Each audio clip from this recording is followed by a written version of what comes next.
Hi everyone, welcome back to my channel. Today I want to share my recent reads with you. These two books I finished in this past 1 week and I have a couple of things to say about them. So without wasting any time at all, let's just get into it.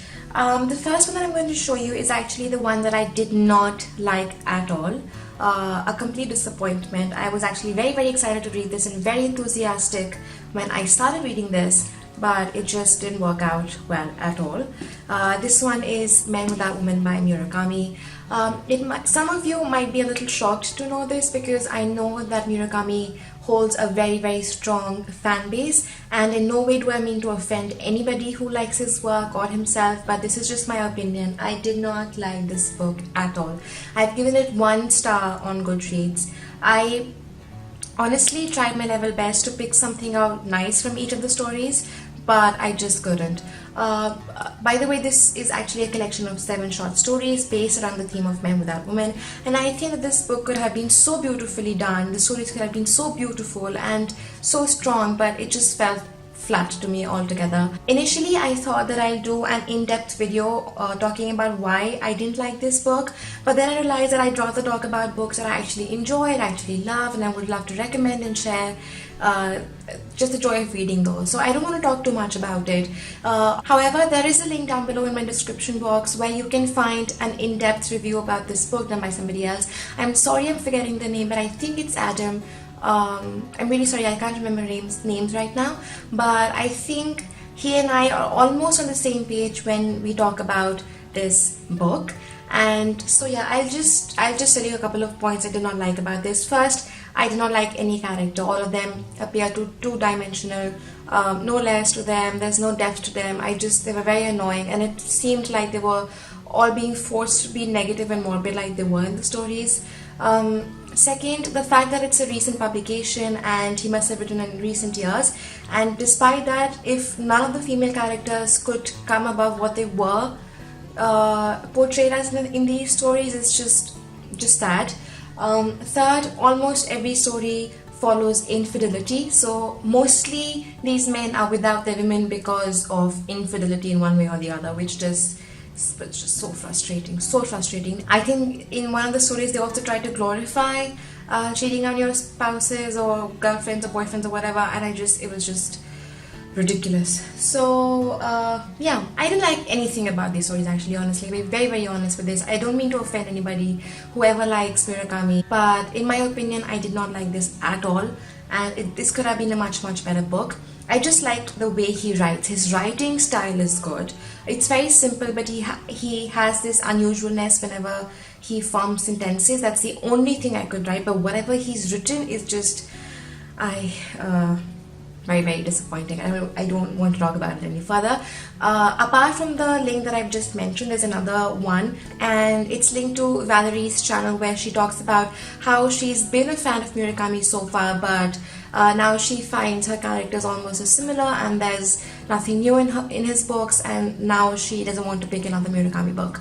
So you can have a look at that if you want another perspective. And I also have a link to one of my pen friends' blog it's a book review of Norwegian Wood, I think, and that's linked down below as well, so just go and check that out if you want to know more about Murakami and his books. But do I recommend this book to anybody? No, I do not. Will I pick up another Murakami book? I don't think so.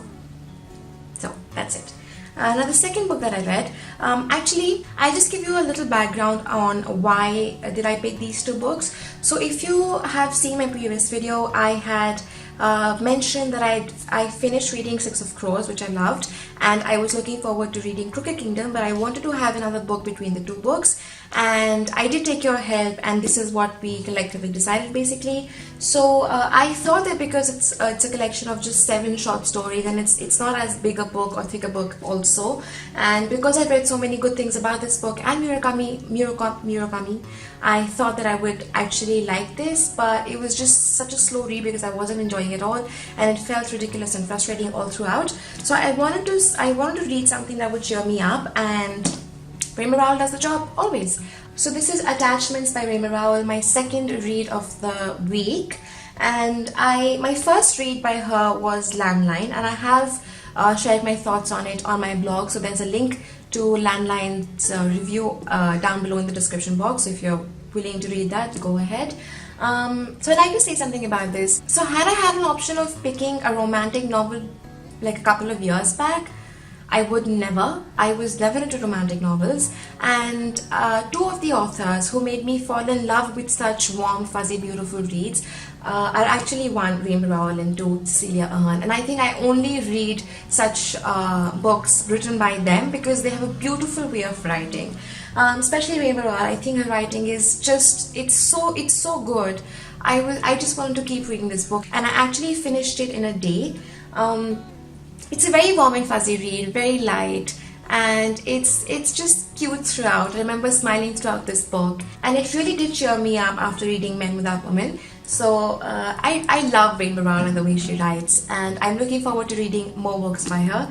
So basically this is a book about mainly three characters. So this is set back in, I think, 1999 or 2000, somewhere around that time. And internet is a newish deal back then, and emailing is a new trend back then.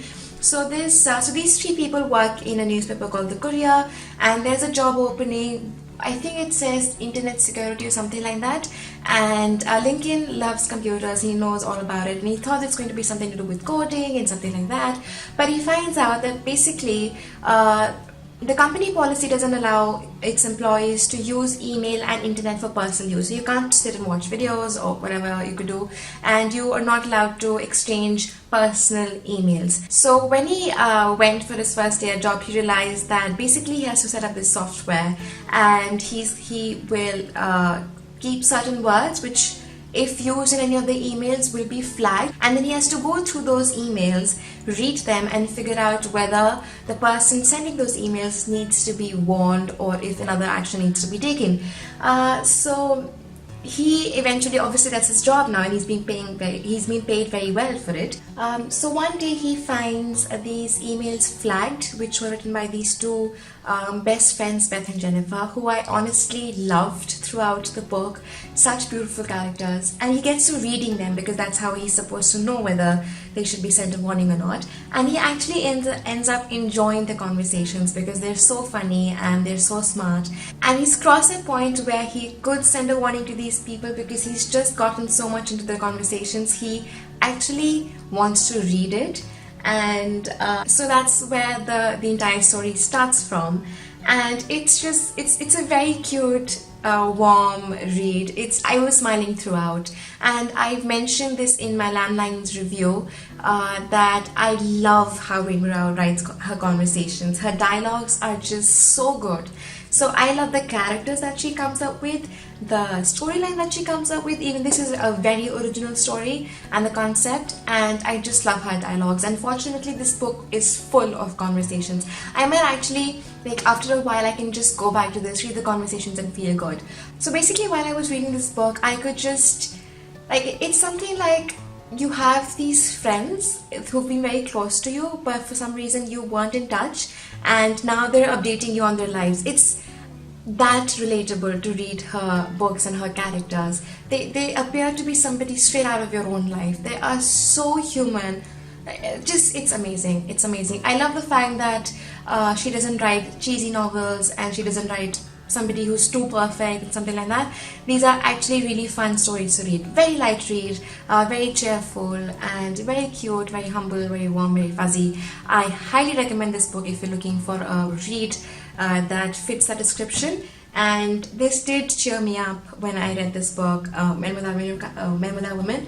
So I really love it. I gave it 4 out of 5 stars on Goodreads, I think, and I'm looking forward to read more books by her. I do have Fangirl now, but I don't have any of the books so far, but I'm so interested in reading more by her, and I just wish that she comes up with more books.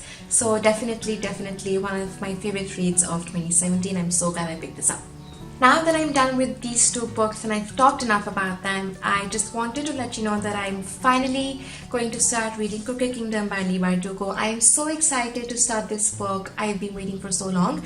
I'm just thinking if I should read Frankenstein along with this, because that is in my September TBR, and I don't want to read it solo because I've heard it can get a little intense, but I'm not sure if this book should I have another companion to read with? Let me know if you think that's a good combination or if it's not.